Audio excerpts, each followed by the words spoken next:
महाकाल शिव की महिमा अपरंपार है। उन्हें प्रसन्न करने के लिए किसी खास प्रयास या पूजा पाठ की जरूरत नहीं होती, बल्कि सच्ची श्रद्धा और पूरे मन से किया गया प्रयास आपको भोलेनाथ की कृपा का पात्र बना सकता है। शायद यही वजह है कि अपने भक्तों के लिए महाकाल ने काल तक को भस्म कर दिया था।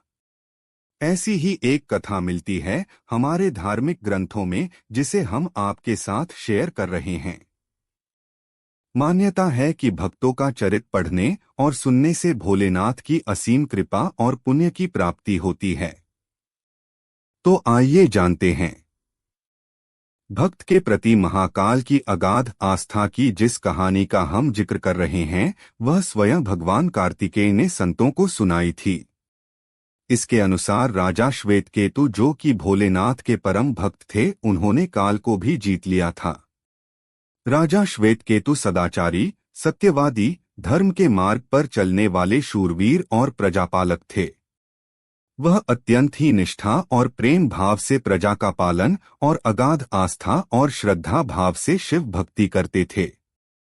उनके इस भक्ति भाव से महाकाल अत्यंत प्रसन्न थे। उनकी कृपा से श्वेतकेतु के राज्य के लोग दुख, दरिद्रता, अकाल मृत्यु और महामारी से अछूते थे। एक दिन जब राजा श्वेतकेतु का जीवनकाल समाप्त होने को था और वह भोलेनाथ की आराधना में लीन थे, तब चित्रगुप्त ने यमराज से कहा कि राजा श्वेतकेतु की आयु अब पूरी हो चुकी है। अब उनके प्राण हरने का समय है। तब यमराज ने अपने दूतों को आज्ञा दी कि वे जाएं और श्वेतकेतु के प्राण हर लाएं।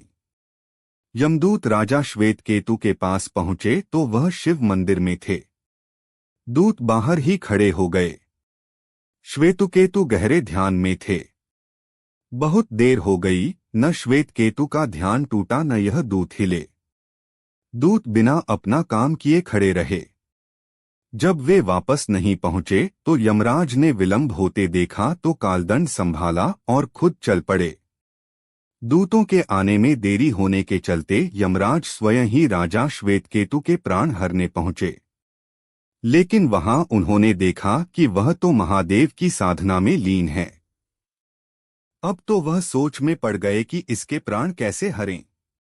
उन्होंने सोचा कि यह अभी पूरी तरह शिव पूजा में डूबा है। इस स्थिति में शिव पूजा का उल्लंघन नहीं किया जा सकता। तब वह भी बाहर ही खड़े हो गए। उधर जैसे ही काल को इसकी सूचना मिली तो उन्होंने तलवार निकाली और शिव मंदिर में जा घुसे। काल ने देखा कि राजा श्वेतकेतु अभी भी भगवान शिव के लिंग स्वरूप के सामने बैठे ध्यान मग्न हैं।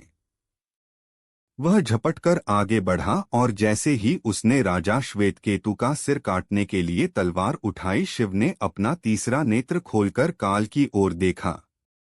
भोलेनाथ का तीसरा नेत्र खुलते ही काल वहीं राजा श्वेतकेतु के सामने जलकर भस्म हो गया। थोड़ी देर बाद जब राजा श्वेतकेतु का ध्यान टूटा, उन्होंने अपनी आंखें खोली तो राख में बदल चुके काल को देखा। उन्हें चिंता हुई कि यह कौन है और क्या है। श्वेतकेतु ने भगवान शिव से पूछा, हे भोलेनाथ, ये किसकी राख है? इसे किसने और क्यों जलाया? तब भोलेनाथ ने बताया कि यह काल था जो कि तुम्हारे प्राण हरने आया था। राजा श्वेतकेतु ने कहा कि हे महाकाल, यह तो आपकी ही आज्ञा से तीनों लोक में विचरता है, लोक को नियंत्रण में रखता है। इसी के भय से तो लोग पुण्य कार्य करते हैं। आप इन्हें अतिशीघ्र जीवनदान दे दें। शिवजी की कृपा से काल जी उठा और उसने उठते ही श्वेतकेतु को अपने गले से लगाकर बोला, राजा, तुम जैसा तो तीनों लोकों में कोई नहीं है। तुमने तो अजय काल को भी जीत लिया। जीवनदान पाकर काल और यमराज ने कहा कि ऐसे जातक जो शिवजी के परम भक्त हैं, सच्चे मन और पूरी श्रद्धा से महाकाल की पूजा में लीन रहते हैं, सिर पर जटा और गले में रुद्राक्ष पहनते हैं, विभूति का त्रिपुंड ललाट पर लगाते और पंचाक्षर मंत्र का जप करते हैं, उन्हें कभी भी अकाल मृत्यु का ग्रास नहीं बनना पड़ेगा।